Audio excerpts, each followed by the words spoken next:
Bem-vindos, pessoal, à nossa aula de hoje. Então, daremos continuidade à nossa aula aí com física básica. Na aula passada, nós havíamos comentado sobre grandezas escalares e grandezas vetoriais. E agora a gente vai ver um pouquinho mais sobre as grandezas vetoriais. Então, a primeira coisa, nós temos aqui a representação de uma reta R, o Rzinho aqui de reta, né? E nós temos em cima dessa reta definidos dois pontos, A e B, sendo A origem e B a extremidade, o limite de uma reta que está dentro do segmento da reta R.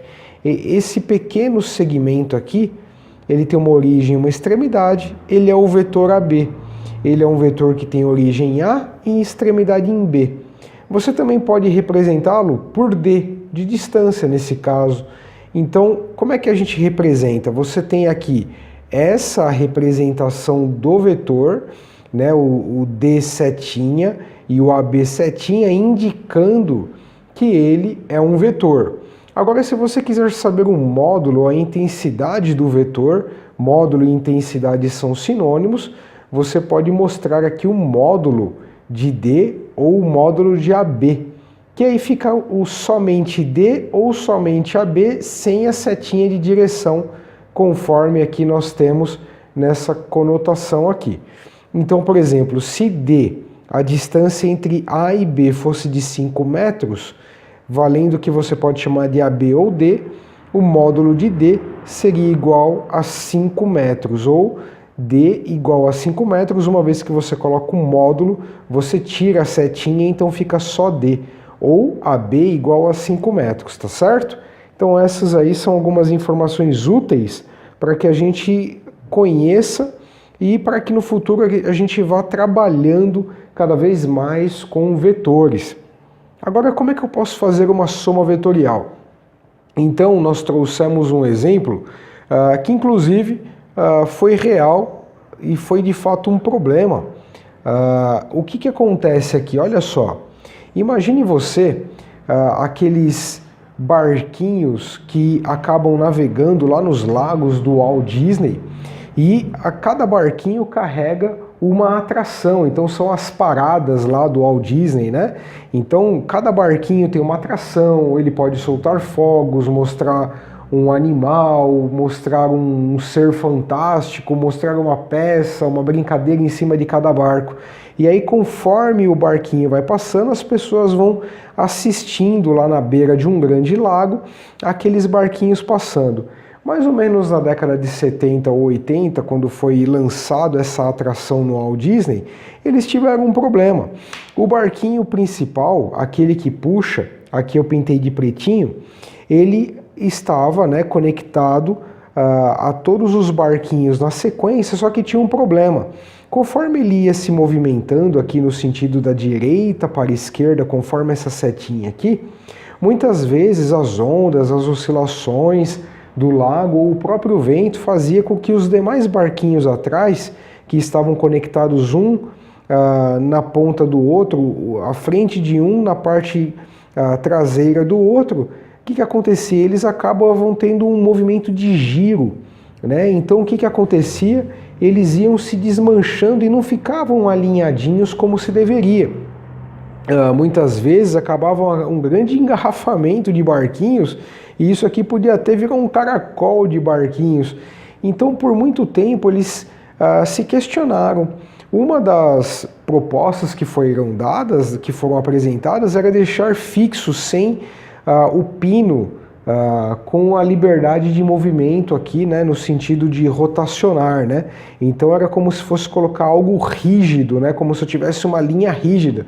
Eles tentaram, mas isso acabava criando quebras nas junções rígidas e muitas vezes danificava até o barquinho que estava sendo puxado, rebocado pelo principal. Isso foi um grande debate interno de engenharia e conta aí a história que quem resolveu foi um aluno de ensino médio na década de 70 ou 80. Então imagina você que você tem aqui um barco, um reboque, ele tem uma potência, vamos dizer, por exemplo, de 100 cavalos. Esse número não tem nada a ver com os reboques das paradas do Walt Disney.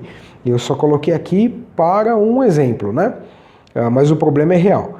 Então, imagina você que ele tem 100 cavalos. Então, a pergunta é como deixar alinhado e como evitar colisões, né? Como deixar isso aqui alinhado, independente das oscilações do lago, dos ventos, enfim. Como é que eu faço isso? E ainda permitindo esse grau de liberdade nos engates entre os barquinhos, né? Sempre permitindo que eles tenham um grau de liberdade, mas que ele fique alinhado. Então a solução que foi dada pelo jovem rapaz foi a seguinte: olha, vamos colocar então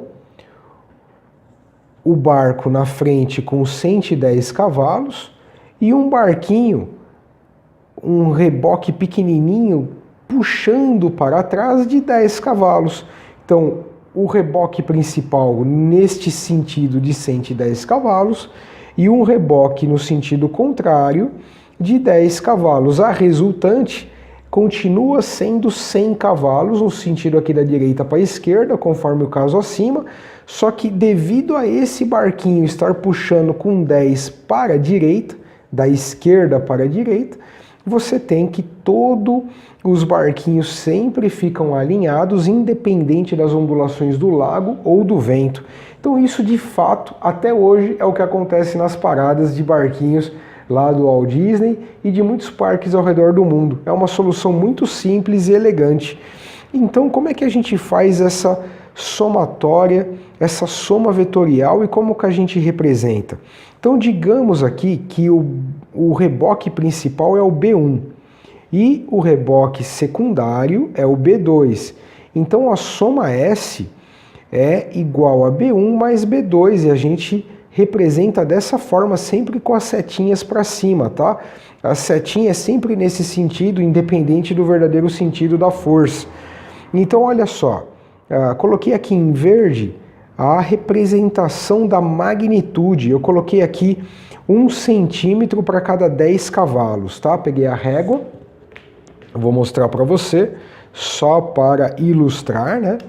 Eu coloquei aqui uma régua e ele tem 11 centímetros, ou seja, são 1 centímetro para cada 10 cavalos.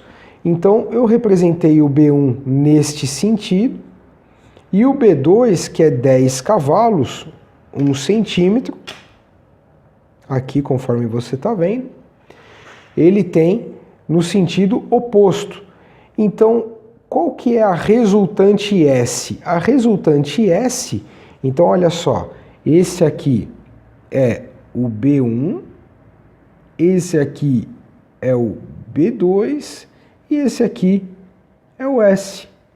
Olha só, S, na verdade, está cancelando aqui esse segmento, né? O B2 cancela esse segmento de B1, então resta S com 10 cavalos, que na verdade é 10 centímetros. Opa, bati na câmera com a régua, aqui olha, 10 centímetros é o que nós temos na reta S, que é a reta do vetor soma, tá bom? E isso aqui representa, de fato, a resolução de um problema real, de um problema bastante importante, que foi ali na época do Walt Disney, quando eles lançaram a ideia das paradas em lagos, e de fato isso foi o que foi usado. E isso também é usado em vários tipos de problemas e aplicações industriais. Por exemplo, quando você tem um avião sendo pilotado, o piloto tem que se preocupar com o sentido do vento, né? Como que a força do vento está arrastando um avião e como que ele compensa essa força, muitas vezes até lateral ou contrária, como é que ele compensa para manter o avião no curso. Da mesma forma um helicóptero, da mesma forma um barco, um navio no oceano, em que ele tem uma correnteza de um sentido, às vezes o vento em outro, e ele quer ir para uma outra direção. Então, tudo isso faz parte de uma análise vetorial das forças envolvidas e a gente continua com isso na próxima aula, tá bom, pessoal? É isso aí, compartilhe o nosso vídeo, estude bastante, deixa seu likezinho pra gente e até a próxima, pessoal. Tchau, tchau, tudo de bom!